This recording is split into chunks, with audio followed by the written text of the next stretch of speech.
Martin, agora eu entendo o ponto. Quer dizer, o que você está nos colocando é que não necessariamente a ordem cronológica dos fatos é a ordem de processamento do que vai acontecer. O que ele disse semana passada perante o Congresso americano segue valendo tanto quanto a postagem de ontem. Não é um recuo na sua avaliação. Minha pergunta é: chegamos então, na sua avaliação, a um ponto de não retorno? Ou seja, isto vai culminar numa sanção por parte do governo Donald Trump contra autoridades brasileiras? E isso, como disse o embaixador Rubens Sicúpero, a jornalista Renata Souza aqui da CNN mais cedo, notícia que está no site da CNN, isso inevitavelmente vai levar a uma reação política do Brasil. É esse o ponto em que chegaremos de retaliação entre os dois países que têm 200 anos de história diplomática? Essa é concordo, uma excelente pergunta. E eu quero ser claro que, obviamente, eu não sou um voceiro do governo dos Estados Unidos, tá? Então, vou dar minha opinião baseada na minha experiência e experiência dentro e fora do governo dos Estados Unidos, que eu já teve e trabalhando com assuntos de sanções econômicas e estando bem familiarizado em como pensa e avalia essas questões da administração do presidente Trump. Na minha opinião, nenhuma decisão é final até que é publicada. O que quer dizer isso? Que sempre tem tempo para mudar o comportamento. Tempo para evitar uma escalada ou um pioramento da situação. Então, quando nos focamos no mundo diplomático, que eu entendo que tem uma grande movimentação do Itamaraty, da Embaixada do Brasil nos Estados Unidos, o qual é perfeitamente correto, né, fazendo o trabalho deles, na minha humilde opinião, o que seria muito mais produtivo que minimizar ou negar o inegável ou defender o indefendível seria o seguinte: pelo menos se eu for um diplomata brasileiro ou um alto ministro do Supremo ou um executivo em umas principais empresas do país, o que eu estaria pensando? Estaria pensando, por que isso está acontecendo? Por que chegamos a esse ponto? Como podemos evitar que isso piore? Quais são as razões raízes, na raiz que está levando ou que criou essa situação?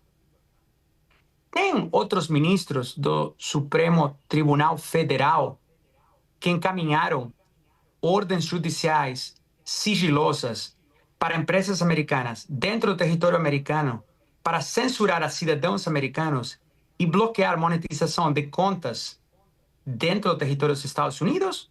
Ou esse é o único ministro que fez isso? Essa ação, no Itamaraty tem, obviamente, um diretório jurídico que sabe avaliar essas coisas. Cumpre com os tratados Brasil e Estados Unidos ou estaria em violação de seus tratados? Essas ordens de censura que foram encaminhadas dentro do território americano foram com notificação ao governo dos Estados Unidos ou foram às escondidas do governo americano? Eu vou te dar um exemplo. Quando eu fui procurador federal em Nova York, trabalhei com investigações que envolviam Brasil. Eu, como procurador federal americano, quero fazer um depoimento ou entrevistar a uma testemunha em território brasileiro. O procedimento marcado pelo MLAT, o Tratado de Assistência Mútua entre Brasil e Estados Unidos em questões criminais, é o seguinte: eu preciso notificar a Embaixada dos Estados Unidos em Brasília, que tem um adido do Departamento de Justiça e do FBI, o qual tem um enlace com a Polícia Federal Brasileira, notifica a Polícia Federal que entra em contato com a testemunha, fala: um procurador federal americano quer conversar com você, você está disposta a ser ouvida, não está disposta, precisa um mandado, precisa uma notificação, uma intimação, não precisa, tem que ver a delegacia, né? E a regra requer que quando fui procurador federal, qualquer procurador americano fazendo uma investigação que envolve o Brasil, quer vir para o Brasil para entrevistar uma testemunha brasileira, tem que estar acompanhado por uma pessoa da Polícia Federal ou um membro do Ministério Público Federal brasileiro, que tem que participar e ouvir e ser feito em português ou, se todas as partes concordam, pode ser feito em inglês. Esse é o procedimento. E tem centos de procuradores federais americanos, ao longo dos anos, que cumprem com essas regras. Os juízes têm um monte de outras regras que cumprem e seguem as regras. E no Brasil, é uma anomalia. Até onde eu sei, praticamente todos os juízes brasileiros seguem as regras básicas. Respeitam a lei, respeitam os tratados internacionais, respeitam o Tratado de Assistência Mútua Brasil-Estados Unidos. Polícia Federal, delegados de Polícia Federal, tem um monte que respeitam toda a audiência que está olhando aqui. Se você conhece alguém que é um delegado da Polícia Federal, pergunta. Eles são todos que recebem treinamento, sabem como fazer direitinho. 99,9999% dos membros da Justiça e das Forças de Segurança Pública sabem fazer seu trabalho. Então, quando tem uma exceção, só um minutinho, quando tem uma exceção única, sem precedentes, é muito mais produtivo avaliar por que temos chegado a esse ponto e por que isso está acontecendo que negar o inegável.